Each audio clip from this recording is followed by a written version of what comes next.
The siege broke at 3:47 hours, which was a detail that Declan Cross would remember for the rest of his life, not because of its military significance, but because 3:47 was the moment when 11 weeks of sustained cognitive overload, the kind that operated your nervous system at redline for so long that redline became baseline and baseline became a memory of a state you could no longer access, crested and began to subside. And the subsiding felt less like relief and more like the structural settling that buildings did after earthquakes, the slow, uncertain discovery of whether the architecture was still sound, or whether the shaking had produced fractures that would only become visible later. The enemy fleet's retreat was confirmed by the orbital tracking systems at 3:51. By 400, the Calithi Defense Command had transitioned from combat operations to post-engagement assessment, the war room's atmosphere shifting from the compressed intensity of active combat coordination to the strange, suspended quality that followed victory. A room full of people who had been operating under the assumption that they would probably die, and who were now required to operate under the assumption that they would not. And the cognitive retooling this required was neither instant nor smooth. Declan sat at his advisory station in the Defense Command Center and allowed himself 30 seconds of nothing. Not celebration, not relief, not the emotional processing that the situation warranted, 30 seconds of cognitive neutral, the strategic mind's equivalent of an engine being allowed to idle after a sustained sprint, before the next demand on its function arrived. He was 33. He had been a military professional for 12 years, which was long enough to have developed the particular relationship with exhaustion that combat professionals maintained, not friendship, not tolerance, but the working coexistence of two entities that occupied the same body and that had learned, through mutual necessity, to function in each other's presence. His exhaustion was 31 hours deep. It sat in his body like ballast, heavy, distributed, making every movement require the fraction of additional effort that the difference between rested and depleted produced. His face showed it. Not dramatically.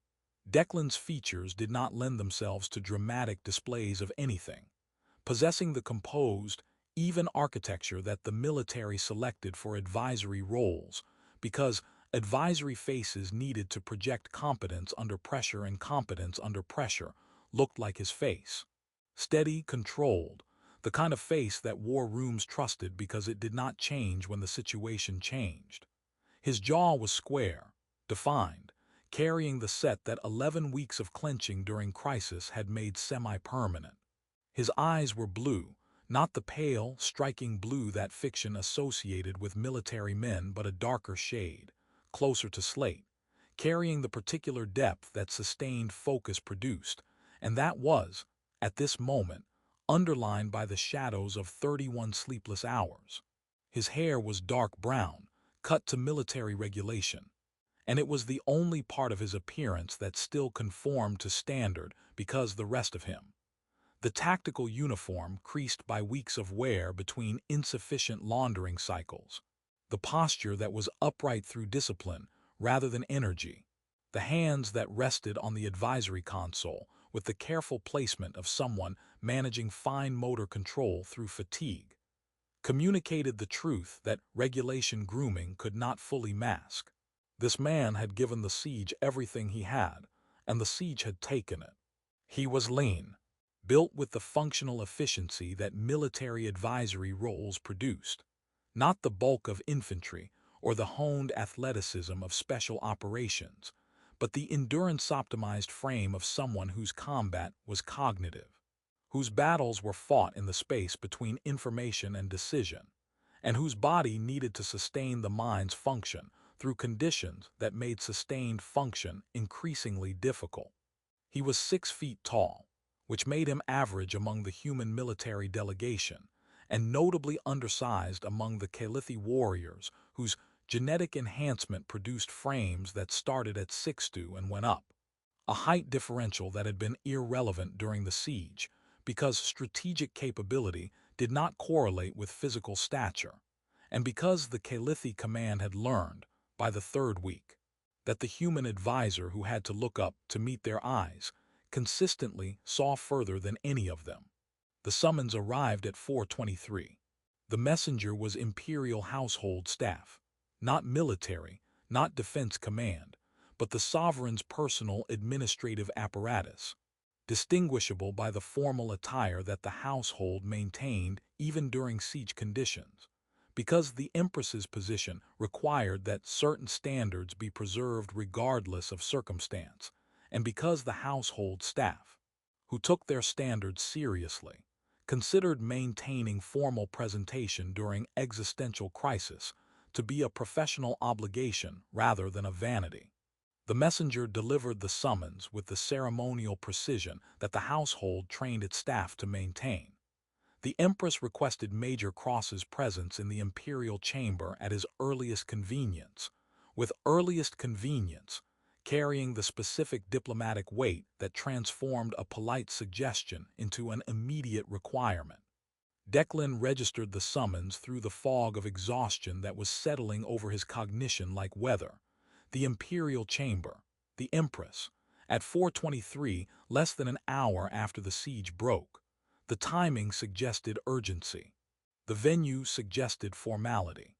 The combination suggested a debriefing, the sovereign receiving the military advisor's personal report on the defense's final phase, a procedural courtesy that some allied commanders observed, and that the calithi, whose relationship with ceremony was less observance than identity, would naturally conduct in the formal setting of the imperial chamber. He did not change, he did not clean up. The summons said earliest convenience, and earliest convenience meant now, and now meant going as he was, tactical uniform, 31 hours of fatigue, the residual tension of combat operations still present in the set of his shoulders, and the way his hands, when they were not occupied with specific tasks, maintained the slight readiness that 11 weeks of crisis had made their default state. The imperial chamber was located in the palace's central complex, which the siege had not reached because the orbital defense, Declan's orbital defense, the reconfigured grid whose deployment had been his first and most critical recommendation, had held the enemy fleet beyond bombardment range. The palace was intact. The crystalline architecture rose around him as he walked the corridors, luminous, elegant, the walls carrying the bioluminescent veining that the calithi grew into their structures, and that pulsed in colors that he had learned over 11 weeks to read as the building's emotional weather. The colors were warm, gold and deep violet, the chromatic expression of relief, of crisis survived, of the particular joy that architecture grown from living material felt when the living things it sheltered continued to live. The chamber's doors were open. The space beyond them was full. Declan's tactical assessment, the automatic, unconscious evaluation that his training produced whenever he entered a space, processed the room in the first 3 seconds. Imperial chamber, full ceremonial configuration, approximately 200 people, arrangement, formal arc, centered on the sovereign's dais with clear ceremonial lanes maintained between sections. Composition: Advisory Council, Military Command, Noble House representatives, diplomatic observers, household staff in formal positions. Atmosphere: charged, expectant, carrying the specific quality of a room that was waiting for something to happen and that knew what the something was. He did not know what the something was. This was the first indicator that the situation was not a debriefing, because debriefings did not draw 200 witnesses, and debriefings did not generate the particular atmospheric charge that rooms produced when the event they contained was constitutionally significant. The second indicator was the empress. Empress Valith Sorkine stood on the sovereign's dais in full ceremonial attire, not the practical, modified formal where she had maintained during the siege, but the complete ceremonial presentation that the calithi reserved for events of supreme institutional importance. She was tall, 6'1", with the refined proportions that imperial bloodline produced, the genetic curation of centuries expressed in the ratio of height to shoulder width that Calithi aesthetics associated with sovereign authority. Her skin was deep twilight blue, darker than her court's typical range, carrying the matte luminosity that indicated the concentrated pigmentation of imperial lineage.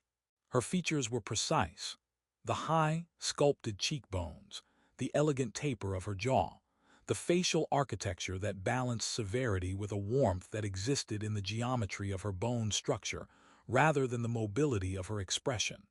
Her eyes were deep violet, carrying the enhanced pupil architecture that gave them their famous acuity, and they were fixed on him, not with the distributed attention of a sovereign surveying a room, but with the focused, singular intensity of someone watching one person approach, and measuring their approach with a gravity that exceeded the context of military debriefing.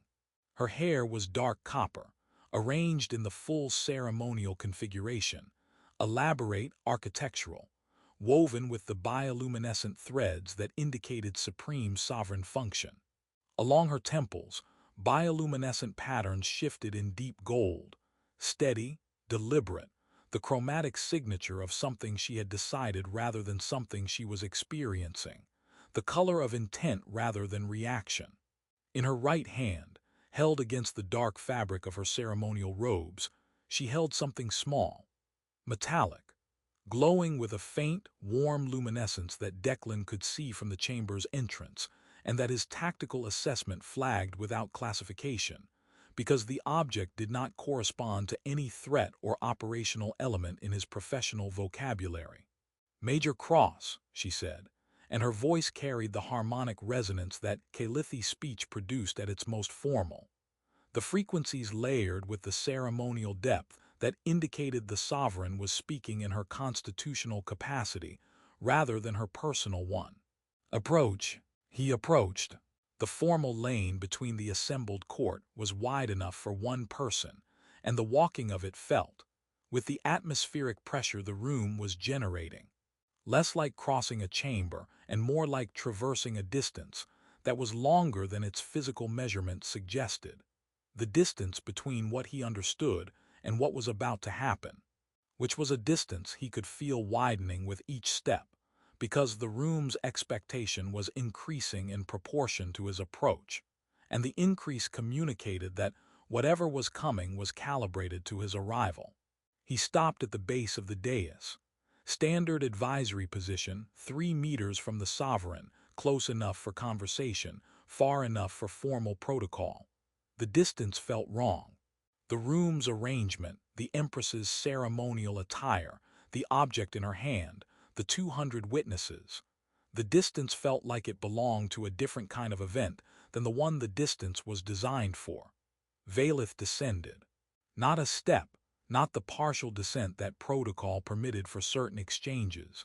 The full descent, all 4 steps of the dais, bringing her from the elevated position of sovereign authority to the chamber floor where Declan stood.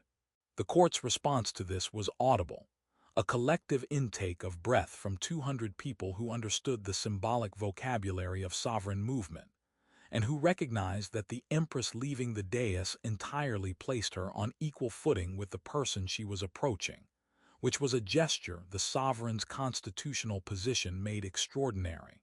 She stood before him. 2 meters became 1. He could see the object in her hand clearly now, a ring, crafted from a crystalline metal that caught the chamber's light and refracted it into warm, prismatic patterns, its surface carrying the organic veining that indicated living material grown into its structure, the same bioluminescent tissue that the Calithi wove into their architecture and their most sacred objects. The ring was glowing with a faint, warm gold that pulsed in slow rhythms, and the pulsing had the organic quality of a heartbeat, as though the ring were not an object but a living thing waiting to be placed. She took his hand, the left hand, her fingers long, precise, cool against the warmth that fatigue and adrenaline residue produced in his skin, wrapped around his with a grip that was deliberate, measured, every component of the action prescribed by something older and more formal than personal intention. She slid the ring onto his finger. The metal was warm, not the warmth of something that had been held in a hand, but a self-generated warmth. The bioluminescent tissue, woven into the ring's structure, producing heat as it activated in contact with his skin. The living material responding to the presence of a living body and producing, in response, a warmth that was simultaneously physical and symbolic, and that settled onto his finger with a weight that exceeded the ring's mass by a factor that physics could not account for. "The victor claims the prize," Valeth said. The words were simple. The words were in Calithi, rendered by his translator into English with the flat, accurate literalism that translation systems produced when they lacked the cultural database to provide contextual shading. "The victor claims the prize." 5 words. Subject, verb, object. Grammatically unremarkable. The court erupted. Not with sound. Calithi courts did not erupt with sound the way human assemblies did, because Calithi emotional expression was chromatic rather than vocal, but with light. 200 bioluminescent displays activated simultaneously, producing a cascade of color that transformed the chamber from a formally lit institutional space into something that looked, to Declan's human perception, like the inside of a living aurora. Gold, violet, silver, white. The chromatic vocabulary of shock, recognition, sacred witness, and the particular color that his 11 weeks of Calithi cultural immersion had taught him to identify as Velthinis. The acknowledgement of something that changed the world it occurred in. His translator struggled. The whispered exclamations from 200 mouths arrived in fragments, overlapping, the device's processing capacity overwhelmed by the volume and variety of simultaneous inputs. "The covenant, the binding has been spoken." Consort-regent, the first alien, and a phrase that emerged from the cascade with the clarity of something his translator recognized as significant enough to prioritize. "The one who saved becomes the one who stays." Declan stood in the imperial chamber of an alien civilization, with a ring on his finger that was warm and alive, and that pulsed against his skin with a rhythm that was synchronizing. He realized with a distant, dissociated clarity, with his own heartbeat, and the understanding of what had just happened assembled itself in his mind, with the slow, methodical progression of a structure being built from the ground up, each piece clicking into place with the others to form an architecture that was, when completed, a marriage. "What?" he said, and the word emerged in the voice of a man whose cognitive processing had been exceeded by the reality his cognition was attempting to process, which produced, as output, a single syllable that communicated everything his more elaborate vocabulary could not. Commander Varath Tal Cassis delivered the explanation in the private anteroom, with the measured clarity of a man who understood that the information he was providing was going to be received with the enthusiasm of a demolition charge, and who was managing his delivery to minimize the blast radius. "The covenant of the victor," Varath said, "is a constitutional provision dating to the pre-spaceflight era, approximately 4,000 years old. It establishes that when the sovereignty faces existential threat to the civilization's continued existence, and an individual's actions are the decisive factor in the threat's resolution, the sovereign is constitutionally bound to offer the bond of marriage to the defender." Declan sat in the anteroom's chair with the ring on his finger, and the particular stillness that his body produced when his mind was operating at full capacity, and his body had been instructed, through years of professional practice, to hold steady while the mind worked. The ring's warmth pulsed against his skin. The bioluminescent tissue in its structure had fully synchronized with his cardiac rhythm, and was now glowing in steady, golden pulses that tracked his heartbeat with the accuracy of medical monitoring equipment. "The logic," Varath continued, with the careful progression of someone building an explanation that needed to be structurally sound because it was going to bear considerable weight, "is institutional rather than romantic. The covenant originated in an era when Calithi civilization consisted of independent kingdoms in constant conflict. Kingdoms survived or fell based on the military capability of their defenders. The Covenant ensured that a defender whose capability proved sufficient to save a kingdom was permanently bound to that kingdom, through the most absolute bond Calithi law recognized, which was the sovereign marriage bond, rather than being lost to rival service or departure. She married me. The covenant binds the sovereign to offer the bond. The bond, once publicly performed before witnesses, is constitutionally complete. There is no acceptance phase. The act of placement and the speaking of the words constitute legal completion. Without my consent. Verath paused. The pause was the diplomatic equivalent of a person navigating a narrow passage between two walls that were both correct and that were. The covenant has been invoked 11 times in Calithi history. Every previous invocation involved a Calithi defender. You are the first alien. Declan's blue eyes slate dark, carrying the intensity that 31 hours without sleep and a marriage he had not anticipated had produced, fixed on Verath with the focused attention that his advisory role required, and that was currently being applied to a situation that advisory training had not covered. What does consort-regent mean, functionally? The consort-regent shares sovereign authority with the empress in matters of defense and security. You would hold constitutional authority over the sovereignty's military apparatus, co-equal with the empress's authority. In institutional terms, you become the realm's permanent strategic authority, the capability that saved the kingdom, retained in perpetuity. I'm a human military advisor on a 2-year allied deployment. I have a chain of command. I have a commanding officer. I have a contract that specifies the terms of my service, and that does not include becoming consort-regent of an alien civilization. These are complications, Verath acknowledged, with the diplomatic understatement of a man describing a structural fire as a temperature variation. The covenant does not account for interspecies legal frameworks. It does not account for allied deployment agreements. It does not account for, he gestured, a motion that encompassed the totality of what the covenant did not account for, and that required more than a gesture to contain. Any of this. The ring pulsed on Declan's finger. He looked at it, the crystalline metal with its bioluminescent veining, the gold warmth that tracked his heartbeat, and that he could feel through his skin like a second pulse, a living thing bound to a living body through contact and ritual, and a tradition that was older than the species that was now subject to it had been capable of spaceflight. I need to speak with her, he said. Not the empress, her, privately, without constitutional vocabulary.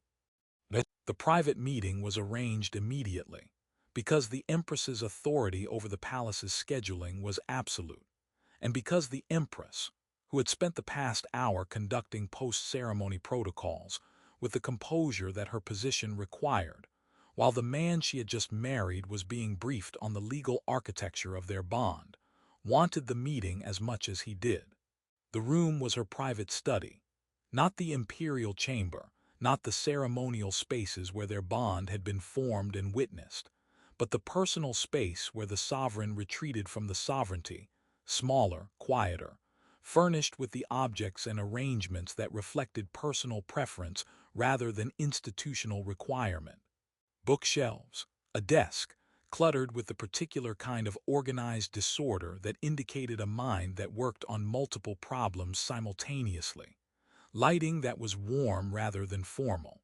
She was standing at the room's viewport, looking out at the sky that 24 hours ago had contained an enemy fleet, and that now contained nothing but the orbital debris of the engagement, and the slow, brilliant sunrise that Ithara Voss produced when its star cleared the horizon through an atmosphere whose composition filtered the light into deep amber and gold. She had removed the outer layer of her ceremonial attire. What remained was simpler, still elegant, because Calithi clothing was always elegant, but less formal, less armored, the sartorial equivalent of lowering one's defenses. She turned when he entered. Her violet eyes found his blue ones across the study's length, and the expression on her face was the first thing he read, The first data point his exhausted, overloaded tactical mind processed, and what it read was not the calm certainty of a sovereign who had performed a constitutional duty. It was the controlled, complex expression of a woman who had done something she intended to do, and who was now facing the person she had done it to, and who was not, despite what her composure projected, entirely certain of what would happen next. "You're not sorry," Declan said. It was not a question. His reading of her expression was confident. 11 weeks of working in close coordination, with a person taught you to read them with a depth that exceeded casual observation. And Declan had been reading Valeth since the siege's first day, parsing her expressions and her decisions, and her leadership style with the analytical attention that his profession required, and that had produced, over 11 weeks, an understanding of the person behind the position that was more comprehensive than either of them had explicitly acknowledged. "No," she said, "I am not sorry. The covenant required you to make a determination that my contribution met the threshold." "Yes, the determination was your judgment, not automatic." "Correct, the covenant provides the framework. The sovereign determines whether the framework applies to the specific circumstance. The determination was mine, and you determined it applied. Your strategic coordination was the decisive factor in the siege's resolution. This is not disputed. The military command's assessment, the advisory council's analysis, the operational records all confirm that without your intervention, the defense would have collapsed. The determination is honest." "The determination is honest," Declan repeated, "and the invocation." The question changed the room's atmosphere. Not dramatically, the shift was subtle, the way atmospheric pressure changed before weather, but Declan felt it and Valeth felt it, and both of them recognized the shift as the moment where constitutional discussion ended and personal conversation began. "The covenant could have been deferred," Valeth said.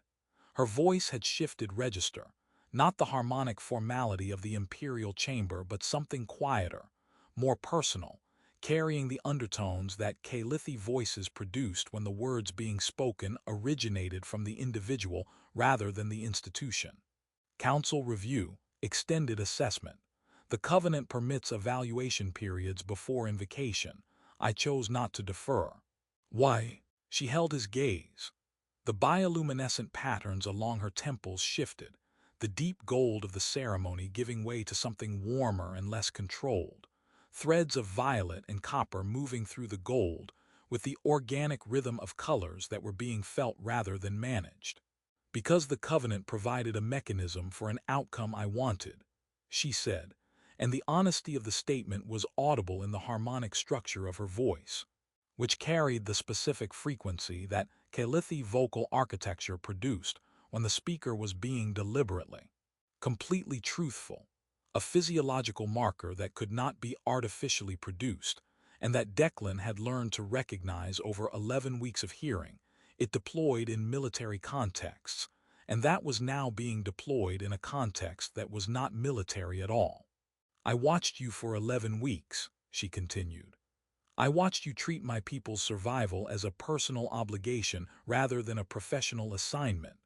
I watched you work past the point where your body wanted to stop because the work was not finished, and the work was my people's lives. I watched you argue with my military command, with generals who outranked you, with warriors whose genetic enhancement made them physically capable of removing you from the room, because you were right and they were wrong, and the difference between right and wrong was measured in civilian casualties, and you would not accept wrong because the cost of wrong was people." Her patterns were bright now, the gold vivid, threaded with colors that moved in rhythms Declan could feel as well as see, the emotional resonance of a Calithi expression that was too large for the face to contain, and that the bioluminescent system expressed because the face could not. "The covenant gives me the authority to claim the person who saved my realm. The authority is constitutional. The decision to use it is personal. And the personal decision was," she paused, "not for effect, for accuracy. I did not want you to leave. The deployment ends. The treaty rotates you to your next assignment. You would have left, and the person who saved my civilization would have become a line in a deployment record. And another pause, shorter, sharper, the words pressing against the composure that usually contained them. I would have let you go because protocol required it, and I would have been the empress who was too correct to claim what the covenant gave her the right to claim. So you claimed me. I claimed the right the covenant provides. The right was to bind the defender. You are the defender. The binding is, she stopped herself. The sovereign's vocabulary was reasserting itself, providing the formal, institutional framing that made the personal truth easier to deliver, and she recognized the reassertion and set it aside with a visible, deliberate effort. The binding is what I wanted, not as empress, as the person who spent 11 weeks watching you and who recognized. She did not finish the sentence. She did not need to. The bioluminescent patterns along her temples completed it. A deep, warm pulse of gold that carried threads of the color Declan had learned to identify as Velsorath, the Calithi chromatic expression of deep personal attachment, a color that the Empress's public display had never, in the observation of anyone present, produced before, and that her private display was producing now with the involuntary, uncontrolled honesty of a biological system, expressing what the person it belonged to could not fully say. Declan looked at the ring on his finger. The gold pulse tracked his heartbeat with the steady, synchronized rhythm that had established itself during the ceremony and that had not deviated since. The ring was warm. It was alive. It was, he understood now, not merely symbolic but biological, the living tissue in its structure forming a connection with his body that mirrored, at the physical level, the institutional bond that the covenant established at the legal level. The ring was binding him, literally. The biological component was integrating with his body's systems, forming the physiological link that Calithi marriage bonds established, and that constituted, in their cultural framework, the physical expression of permanent commitment. You could have asked, he said. The covenant does not ask. You could have, not the covenant, you. The violet eyes held his across the study's quiet space. The bioluminescent patterns shifted, a complex movement that Declan read with the depth that 11 weeks provided, seeing not just the colors but the rhythms, the layers. The way the chromatic display expressed the complete emotional architecture of a woman who had done something irreversible, and who was standing in its aftermath with the composure of a sovereign and the vulnerability of a person who had just taken the greatest risk available to them. If I had asked, she said, you would have said that the deployment ends in 3 months and that your chain of command would not approve, and that the diplomatic complications would be significant, and that the practical obstacles were. Yes, I would have said all of that, and you would have been right, and you would have left, and the practical correctness of your objections would have produced the practically correct outcome, and the practically correct outcome would have been, she stopped. The gold in her patterns dimmed, not to darkness but to something quieter, something that carried the weight of a future she had considered and rejected. Wrong. The practically correct outcome would have been wrong. Because the obstacles are real, and the complications are significant, and the deployment does end. And none of those things change the fact that you saved my world and I. She breathed. I did not want you to leave, she said. That is the truth beneath the covenant and the constitutional framework and the institutional logic. I did not want you to leave, and I had the means to ensure you didn't, and I used them, and I am not sorry. The study was quiet. The amber gold sunrise through the viewport painted the room in warm light that caught the crystalline elements of the Calithi architecture and produced reflections that moved across the walls like living things. The ring on Declan's finger pulsed, warm, steady, synchronized with the heartbeat of a man who had come to the imperial chamber expecting a debriefing, and who was now married to an empress. And the distance between those two states was not a distance he could bridge with military training or strategic analysis or any of the tools his profession had given him. What he had was the tool that had served him through 11 weeks of siege, the ability to assess terrain, accept what the terrain was, and operate within it. 3 conditions, he said. Valeth's expression shifted, the composure flexing to accommodate something it had not expected, which was engagement rather than rejection.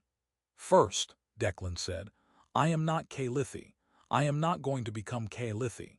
The consort-regent will be a human who does things the human way, and the court will need to adapt to that rather than the other way around. Acceptable. Second, my strategic authority is real or it is nothing. If the Covenant invests me with co-equal authority over defense, then the authority functions. I am not a ceremonial consort. I am not a symbol. I am the person who broke the siege, and I will function as that person, or I will not function at all. That is the Covenant's intent. The authority is real. Third, he paused, not for effect. For the same reason she had paused, for accuracy, because the next words needed to be precise and the precision mattered more than speed. This, he held up his hand, the ring's gold pulse catching the sunrise light.